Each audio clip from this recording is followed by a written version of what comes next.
Hey guys, so this is another podcast which I think really speaks to a very simple and common function, something that we just take for granted, something a lot of people have trouble with, but don't realize that they have trouble with. And as Dr. Matthew Walker in his book, Why We Sleep, he mentions, if I were to give you a drug that will make you look beautiful, keep you slim and trim, takes away anxiety and depression, creates great memory, makes you perform at your peak at all times, and actually prevents cancer, increases your immunity, would you take the drug? And the answer is yes. What we don't realize is we have it wired in us to be able to embrace this habit of great sleep. So if you're one of those who struggles either to initiate sleep or to stay asleep or has early awakening, let me tell you, that is probably the one thing you absolutely need to pay attention and try to fix.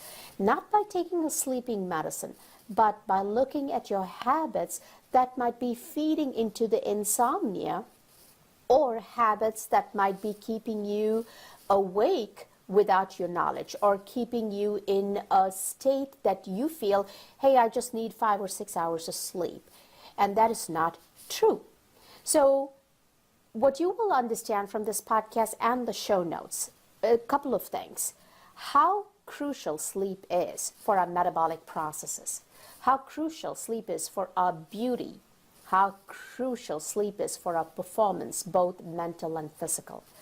I cannot emphasize enough that sleep is probably a very important vital sign. In fact, when people come to our office for their visits as they're doing a program with us, one of the first questions on that document that they have to fill is about their sleep, and the second is the bowel movement. And I've told you the bowels are your second brain. So we ask and we speak about your brain. Is it taking enough rest? Does it have enough rest? And you may be surprised if you actually focus on trying to get sleep and look at the show notes to see what you might have to do and listen to the podcast. The chances are you're going to get a very, very sound sleep. So once again, I've tried to put in a lot of information in a very short podcast. Hopefully you get a lot out of it. And as always, please like the podcast, download it, give us a review, whatever you can do to help us continue to provide information will be appreciated. Once again, without any further delay, go ahead and listen to our podcast on sleep.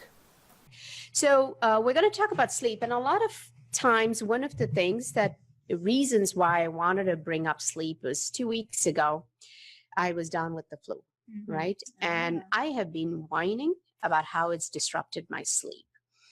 And I didn't realize how important sleep has been. I think I do realize from a medical standpoint, when somebody comes and says they haven't been able to sleep, it's a very crucial problem.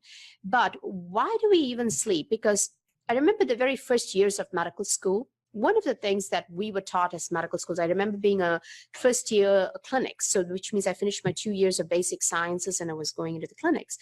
And one of the nephrologists who we all considered as God, some of these teachers are like God for us. And I remember him very distinctly saying, if you need more than 4 hours of sleep, you have no business being a doctor.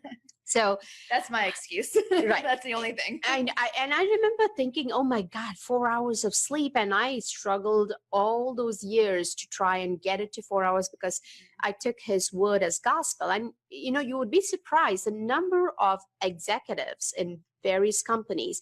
They'll say, my boss was answering emails till 1 a.m. and then he's sharp at 6 o'clock. He's dressed and he's in the office. So that's the kind of persona of a very successful person. You're up at 4 a.m, jogging outside. Yeah. And so perfect. And you actually went to bed around 12:30 and that's all sleep you need. And you'll find a lot of people saying, I just need 3 or 4 hours of sleep. I don't need any more. 3 or 4 hours of sleep every 2 hours? No, That's where I'm at. So people actually say they're proud about it. They actually say, I don't need much sleep. And I used to be one of those. I just need 5 or 6 hours of sleep. So one of the experiments I will tell you guys to do is for 1 week, maybe you should, I don't know if you have a workplace where you can go in late, or you may have to move your bedtime. Just for 1 week, go to bed at a reasonable time, which is at sunset, and wake up without an alarm, and look at how your body and your mind feels for that 1 week alone. We're not talking about, trying to watch the nightly news, the 11 o'clock news, or trying to get the hour of me time after the kids go to bed, and all those excuses we give ourselves, or I just need to just check the Facebook post just before I go to sleep. I just want to see that off. I just want to see if somebody responded to what I posted about Nobody likes 2 doing minutes that. ago, and then again 2 minutes you're refreshing and trying to see, now let me see who else has posted. It's always right? one more scroll, just one more. One more scroll, and then we refresh again. So instead of doing all of that, go to bed at the time, like say around 8:30, 9, and actually wake up without an alarm and see the difference. And I'll tell you the reason why you need to do that. We need to understand why we sleep, right? Think about it. As animals, if they go to sleep, I think they would be more vulnerable to be killed. Like if a deer is sleeping and a hungry tiger comes along the way, I think it's going to get killed. So why do we actually need to sleep? And for eons, for centuries, for several generations, sleep is one thing that evolution has not eliminated, and there's a very good reason why we sleep. What happens to your body when you actually sleep? When you really look at the dictionary definition, it's a voluntary shutdown of or activities of voluntary activities. It's a shutdown of these activities. You're almost in a comatose state, but not necessarily in a coma. So there are several stages to sleep. There are the 4 main stages. The first 2 stages are where you're getting into a deep sleep, and the last 2 stages are really deep sleep. The deep sleep you see in infants. There are times, and anybody who's had a baby has done this, they're sleeping, they look so beautiful in the cradle. And it almost like you want to wake them up because you want to interact with them, but they're in such deep sleep. So that's the stage of deep sleep. And that stage of deep sleep, we begin to lose as we get older. And we start losing it in our 20s. And all the way by the 80s, it's almost negligible. Wow. So something that was almost greater than 50% of our sleep becomes less than 5% by the time we're in our 80s. So there is a change, aging change to sleep. But at the same time, you have to understand, why do we even sleep? The way we understand why we sleep is obviously to see what are the functions in the body that actually get performed when you're sleeping. So there are 2 stages of sleep. One is called non-REM sleep, and rapid eye movements is what we call it, and the other is REM sleep. And we cycle through this every 90 minutes throughout the night. Now, the REM sleep is the last one just before we wake up. We always go to sleep in a non-REM state. No rapid eye movements. You're trying to drift off and go to sleep. And then when you're waking up is the time that you have that dream that you want to finish. You want to get to the ending, and you want to actually create the ending. Like you're stuck in a train, you're going somewhere and you don't know where you're going, and you want to create that place where you're going, but you can never finish the dream. That's your REM sleep. Now, what happens is when you go to sleep, your brain actually does a phenomenal amount of its work. So whatever you learned during the day, or whatever your experiences during the day, it begins to start connecting these experiences and creating new memories. That's number 1. Number 2 part, the REM part, it collects these new memories that you got and connects it with an old memory to see, hey, are these 2 connected?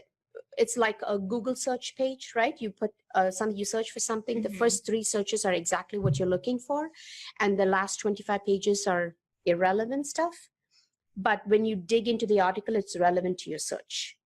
So that's what the brain does. It actually creates connections. And how do we know that?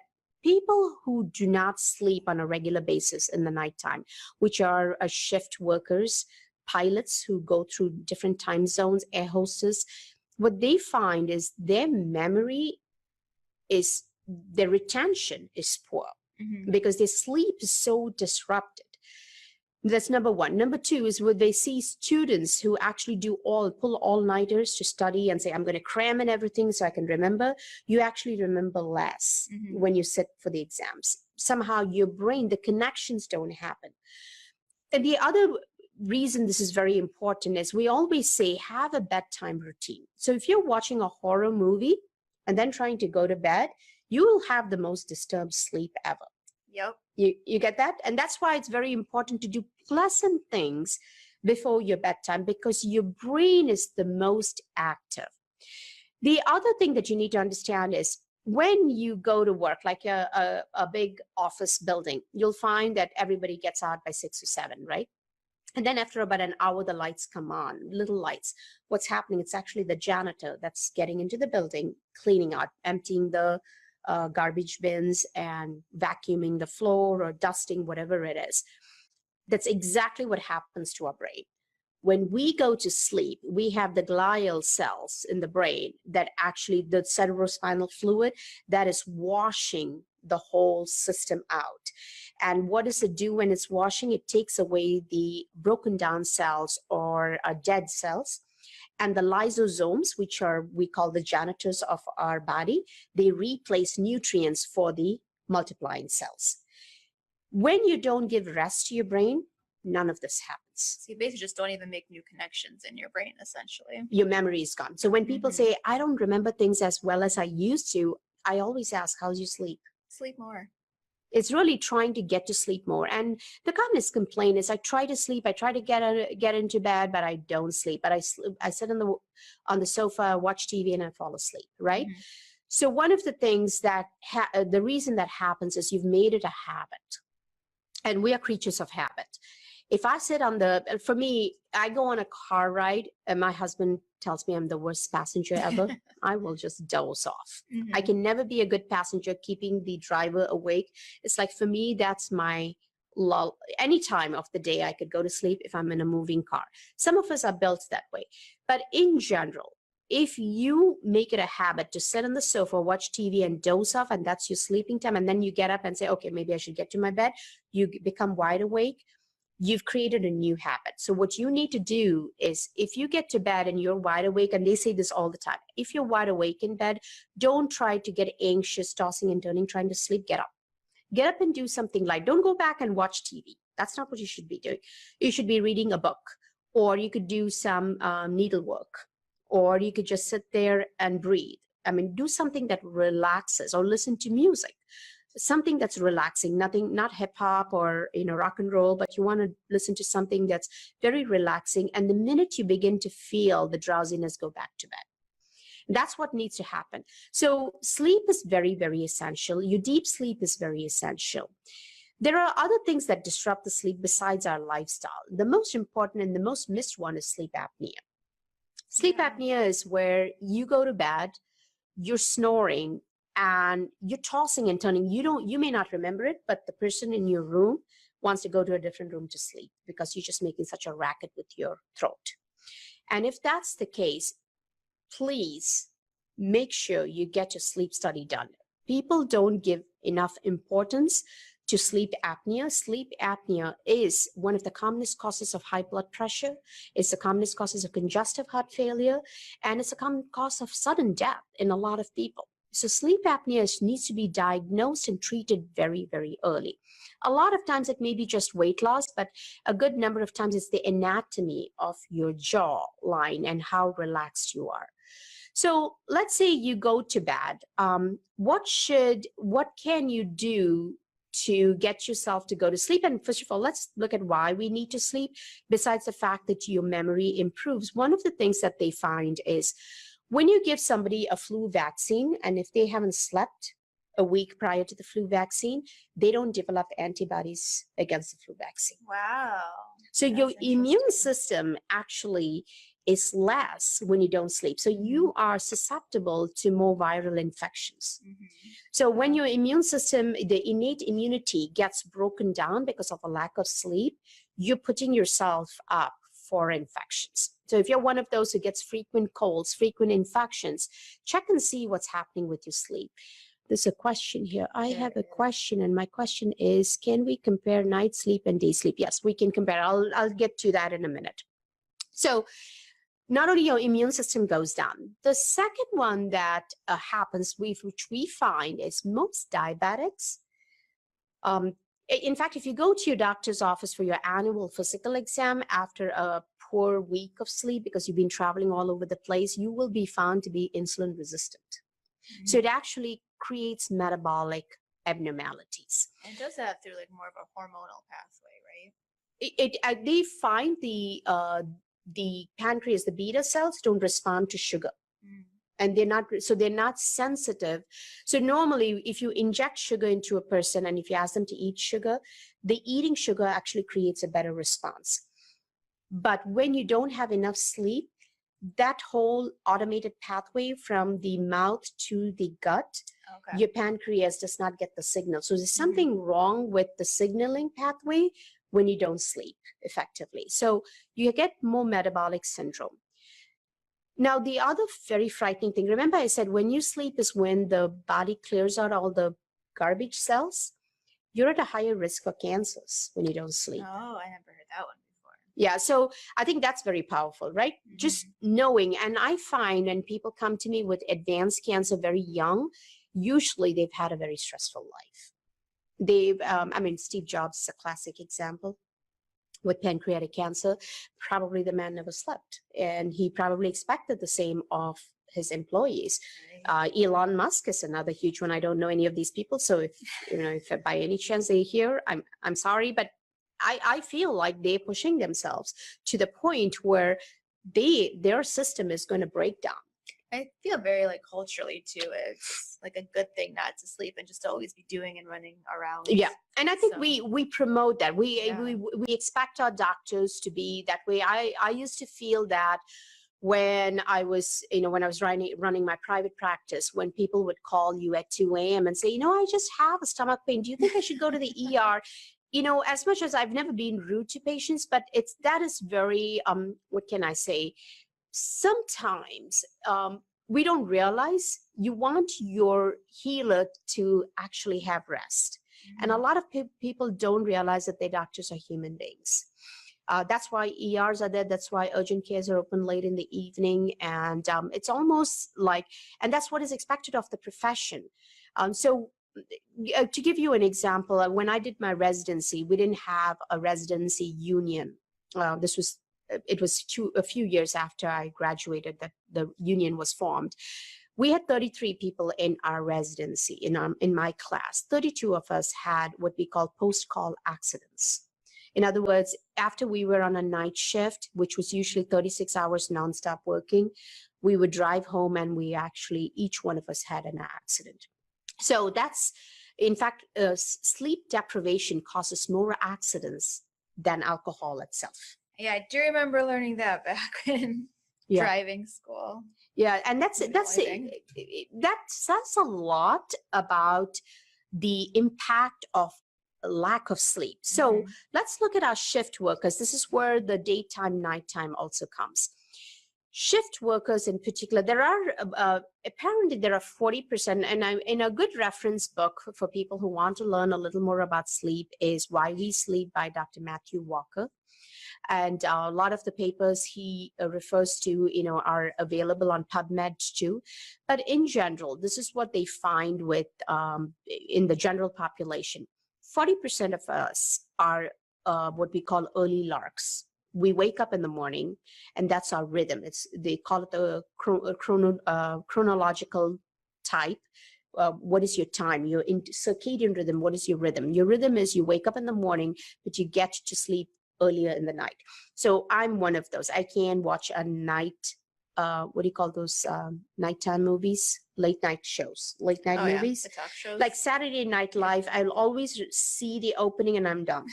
I can never go past the opening. So that's my, 40% of the population is like that.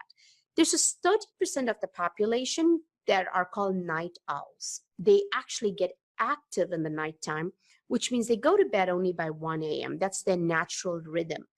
So they wake up at 9. Now think of a teacher who has to go to school at 7. And if she is a night owl, all her life, she's working against her internal clock. Yeah. Do you see that? So to answer that question, you have to know that's why I always say, on your vacation time, instead of trying to plan all these activities, allow yourself to sleep rhythmically when you're sleepy and wake up without an alarm to understand who you are. Are you a night owl? Are you an early lark? Are you in between? Can you manage both? Doesn't matter if you get up early or sleep late. There's a good lucky few who can do both, right? So you need to know what is your internal rhythm. So I know a lot of women, particularly nurses, they love to do the night shift because they're raising a family, but it's against their grain, every cell in their body. These are the nurses that will gain a lot of weight. They are developing metabolic syndrome through the night because they've disrupted their natural circadian rhythm. Now, the problem with this is most of us think, oh, I haven't slept now.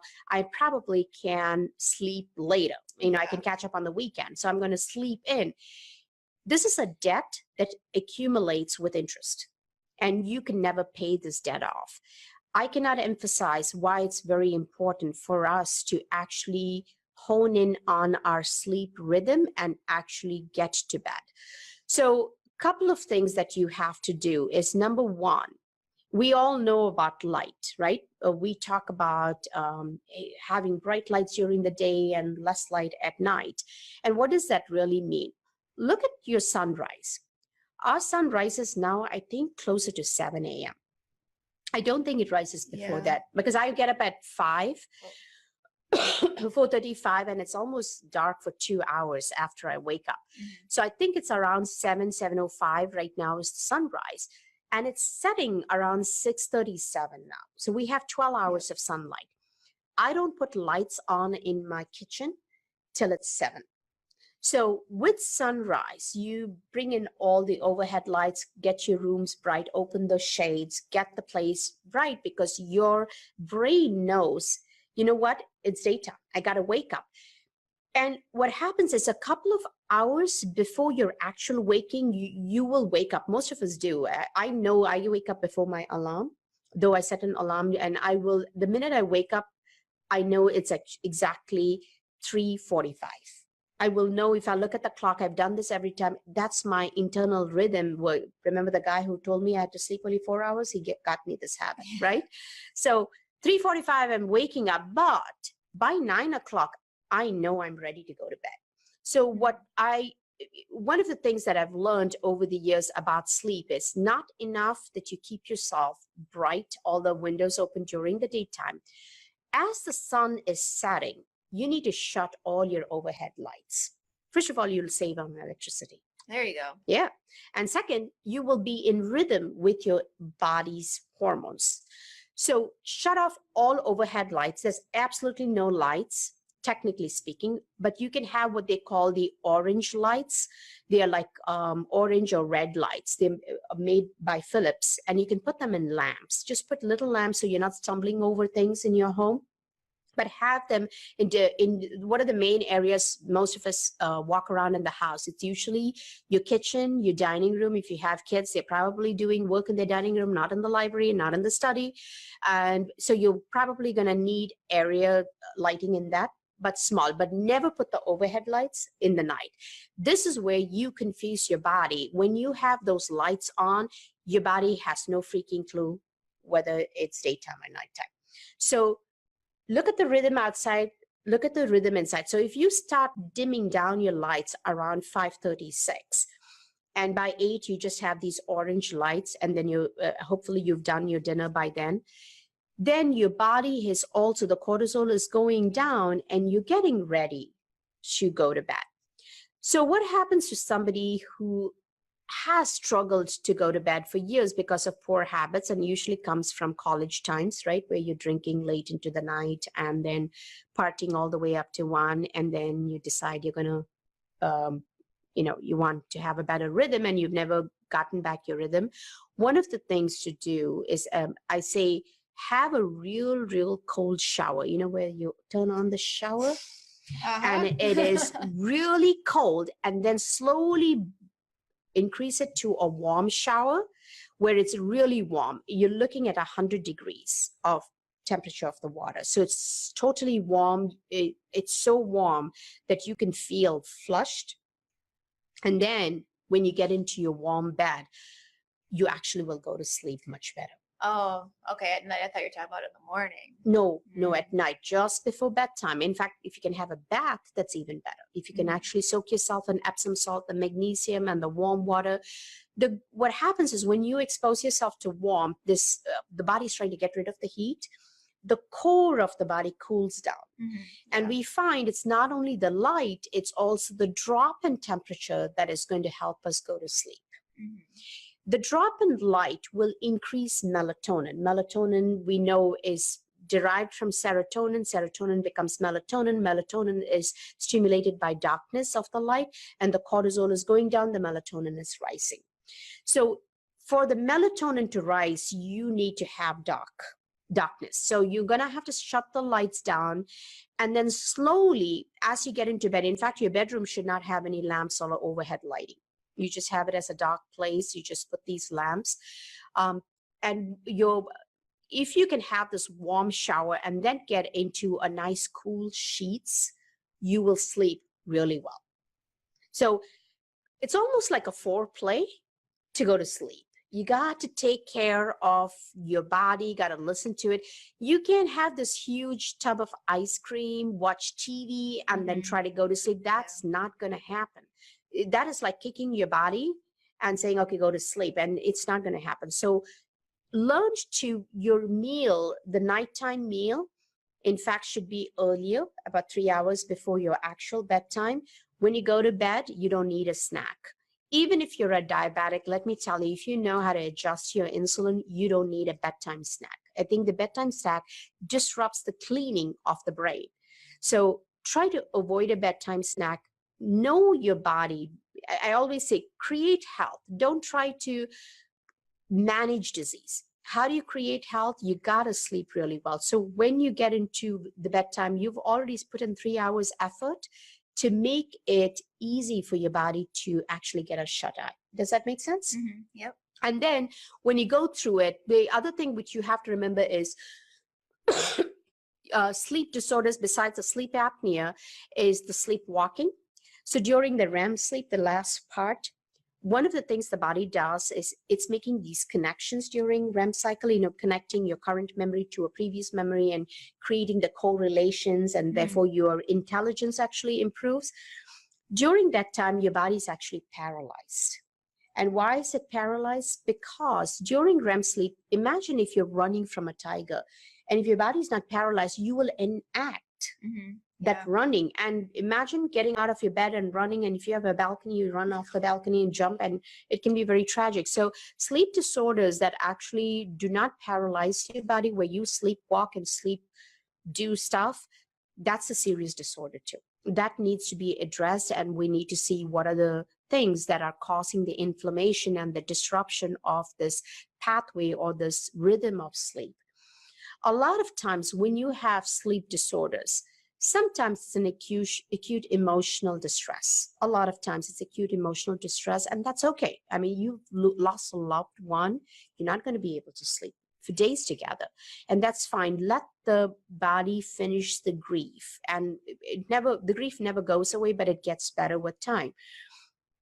Once you are past that hump, if you feel like you're not getting the sleep again because of the emotional distress, that's when you probably need a little help. It's exactly like jet lag, right? You travel eastward into an Asian country. It takes you about a week. Like my husband goes on a trip on business, it's a week. And by a week's time, he's used to he switched over the rhythm, and it's time for him to come back to the West. So that can be an issue. So one of the things we do recommend is, I'm a big fan of melatonin, taking melatonin to sleep in the new place at their bedtime. Once again, you have to remember, when you get into another land in a different time zone, your body is still in the previous time zone. So you have to train it. Sometimes sleeping through the flight will help. I think people also make the mistake of drinking a lot on the flight. So you think, okay, I'm going to drink a lot. Maybe I'll pass out for a couple hours on the plane, but that just totally screws everything up once And you're there. I think the reason for that is we think of alcohol as a sedative. Mm-hmm. It actually is a stimulant in many ways. Alcohol, and the biggest psychedelic that we're all addicted to is, of course, caffeine. So when you're drinking teas and coffees, especially after 2 p.m., or you drink alcohol, you are disrupting that whole phase. And it's a false notion. If I drink a little wine, I can go to sleep. You actually have a very disturbed sleep. So that's the person who needs to work with a sleep therapist to reset their sleep. Now, remember, you came up with herbal medication that you take when you're. Oh, yeah, I take it all the time. Yeah, it's a very clever name called No Jet Lag. It's called No Jet Lag. How simple is that? Yeah. Just buy No Jet Lag, and I think every 2 hours you take. Yep. So you take one pill on takeoff, and then you take it every 2 hours while you're there, and then when you land, you take one. Okay. So it's got 1, 2, 3, 5 herbs in it. Okay. Mm-hmm. And the goal is to induce sleep. No, it actually helps your circadian rhythm to readjust to the sun cycles. Mm-hmm. I mean, that's not saying like you're not going to be tired at all, but I take it every single time I travel across time zones, and my friends or whoever I'm traveling with don't, and there's a huge difference. I think they crash after a day, and I'm fine. Like, you readjust, you're ready to go to sleep when it's time to sleep, you're up when it's time to be up. And coming back west is the hardest. Yeah. But it's still, I don't have that, 24, 48 hours of just, being a groggy monster. Right. And then I think the reason, there are two things, the forces that actually work opposing each other, right? You have the cortisol that raises in the morning, and then you have something called adenosine. Adenosine is the sleep pressure. So there's always pressure to sleep. And when you're in jet lag, the pressure to sleep is more than the cortisol.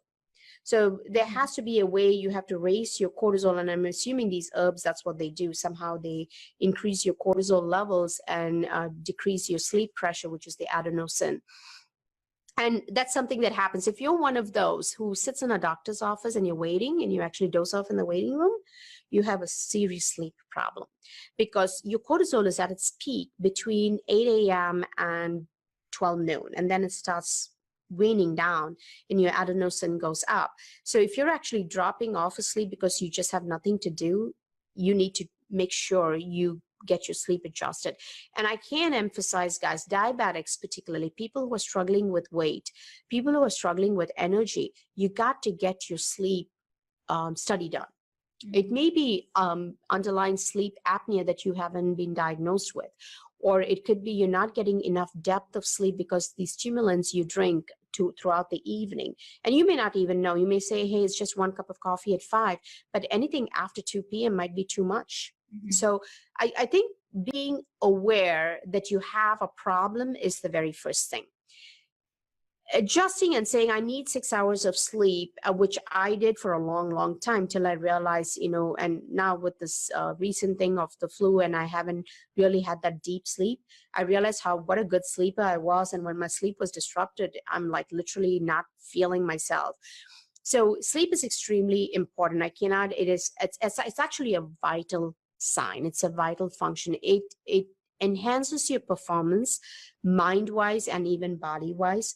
It keeps you metabolically well balanced. It keeps your strength, your muscle mass, all of those you're in much better shape, both mentally and physically, when you have adequate sleep.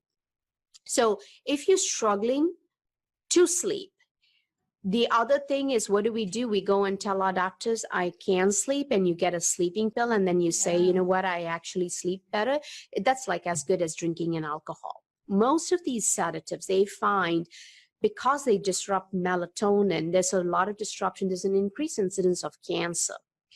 And how do we get in fact, if you find, if you go to a naturopath who actually it treats, gives you the alternative treatment for cancer, melatonin, almost 20 milligrams is what they recommend. They want your melatonin levels high. If you don't have enough melatonin, you're at a high risk for cancer. So sleep medications are a short-term solution but it's not a long-term solution, because this is a serious problem. It's a serious problem that can create diseases, insomnia. And I think you should be mortified if you have insomnia. Don't take it lightly. Don't say, I just take a little melatonin and 5-HT and GABA. And, people are on bunch of supplements trying to get to sleep. You got to figure out what is wrong with your internal rhythm. What are you not listening to? As far as companies go, I think when you will have more productivity if the people in your company actually get to sleep.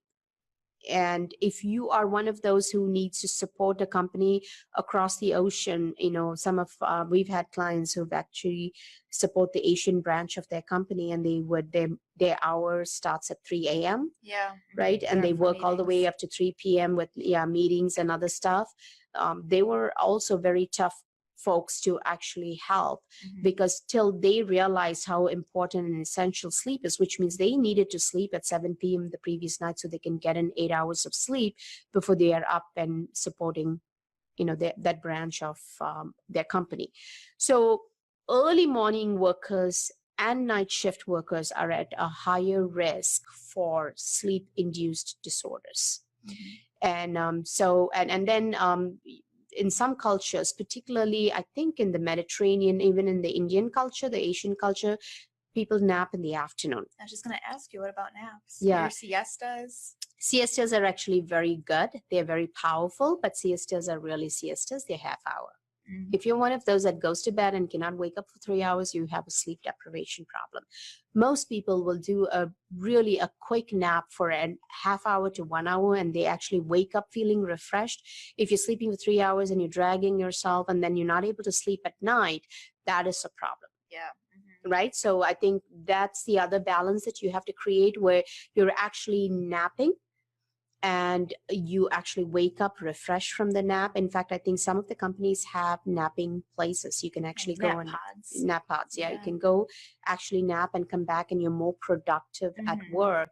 I think the key thing is, how do you cut off work after a certain time in the day? Right. And I think you should set a time. I've set myself now 8:30. So after 8:30, I'm not on the computer or on TV. I actually do either writing or reading an article or reading a book. And sometimes I do reading in the bed because it does help me to go to sleep. Sometimes I'm listening to an Audible, and, I think my husband comes and turns it up because I'm in chapter 7 and I remember distinctly listening to chapter 1. You just keep listening to the same one over and over again. I know. I'll only listen to the first 3 and then I doze off. So again, different habits that you form to get yourself to sleep is extremely important. Getting hooked on sleep medicines long-term is never a solution. Avoiding caffeinated drinks after 2 p.m. In fact, I would say afternoon. Is something that you should make a concerted effort to do. And then, of course, the lights, shutting off the lights and cooling down your body. That's why even in the hotter countries, in the nighttime, there's always that coolness at night. You'll find it's blazing hot in the daytime, but in the night, it always cools down, because all animals will go to sleep. We go to sleep too as the core body temperature falls. So the other way to induce that is to have this hot shower. The heat will create the coolness internally, and that's another good way to actually go to bed. So that's pretty much, I think, an overview of why we should sleep and why what are the few things that we can do to actually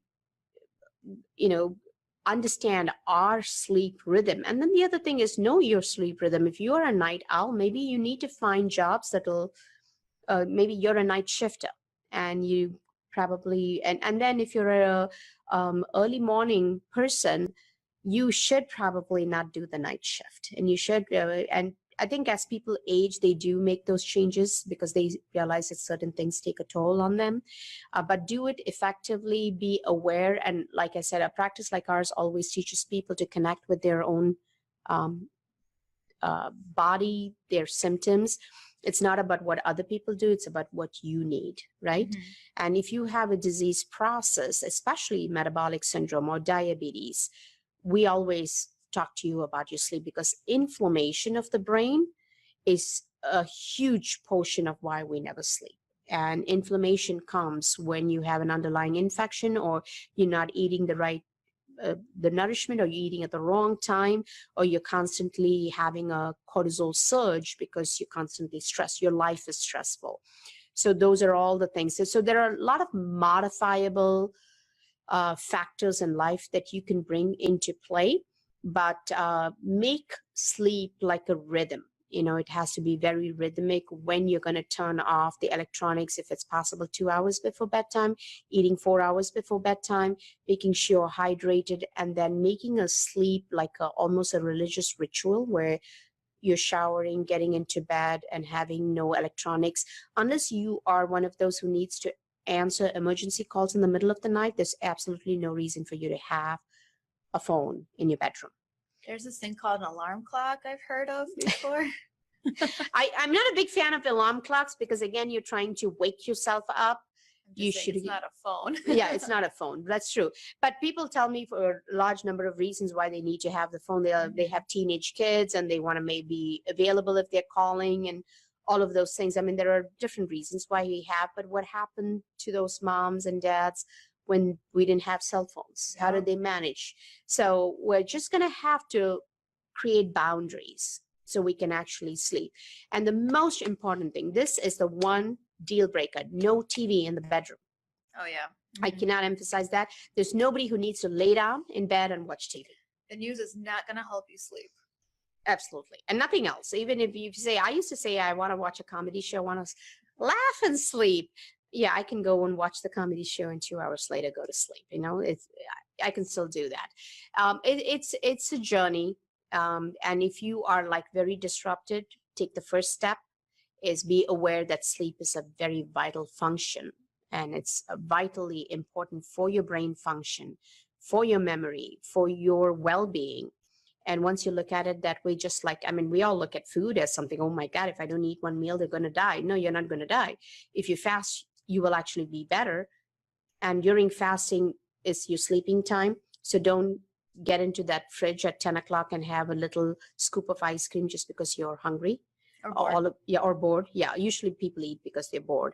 Have a rhythm and make sure you create that bedtime routine. So when you sleep, it's a deep sleep, and embrace the sleep, and don't look at it as a badge of honor that you don't have to sleep more than 4 hours, because it will take its toll. And if all of those aren't good enough reasons, lack of sleep does cause weight gain also. Absolutely. I think it's one of the commonest. In fact, I think when patients come to our clinic, when they're coming for follow-up, the first question is about sleep. Yeah. Sleep and bowel movements are two things that we are very obsessed about. And if that's not in rhythm, then I know they still have a lot of inflammation going on in the brain, or something else is happening. So we need to address that. So it all comes down to pooping and sleeping. Pooping and sleeping, yeah, and not necessarily eating. I want to make that very clear. So if there are any questions, I will be happy to answer them. I think I just given you a summary and an overview. I know we had one question. So daytime sleeping, if you're a daytime sleeper, you're a daytime sleeper, but you need to know that. And that's not where you've slept at night and then you're feeling exhausted either. So that's an issue. Yeah. I think we got all of the questions. I think so. It says 4 comments, but I only see 2, so I have no idea. Well, we will see the comments when it comes up after we are done with the podcast. But once again, guys, thank you so much for joining us, those of you who have joined us. And always post questions if you're watching the podcast later or listening to it later. We'll be happy to answer those questions. But the final solution always is trying to do as much as possible naturally. For that, you need to create an environment both internally and externally. And as always, we are located in Novi, and go on to our website, holisticicon.com, for any further information. We will upload the podcast in a couple of weeks up on the website. And if you like to receive the podcast with show notes, make sure you get onto our website to sign on for our newsletter. And that way we can get your email and get you all of the information, and anytime you can unsubscribe. So it's not like, oh my God, she gets my email, she's going to be. No, I don't try to sell anything. I think our service sells itself. But if you are looking for a functional medical practice, we are located in Novi, in Michigan. And thank you very much for all the support, for those of you who have supported us all these years. And we look forward to continuing to educate you. And once again, this is Dr. Chellam and Marina from Holistic and Integrative Center of Novi, and our podcast is called Women Wired for Wellness. Take care, guys. Bye-bye.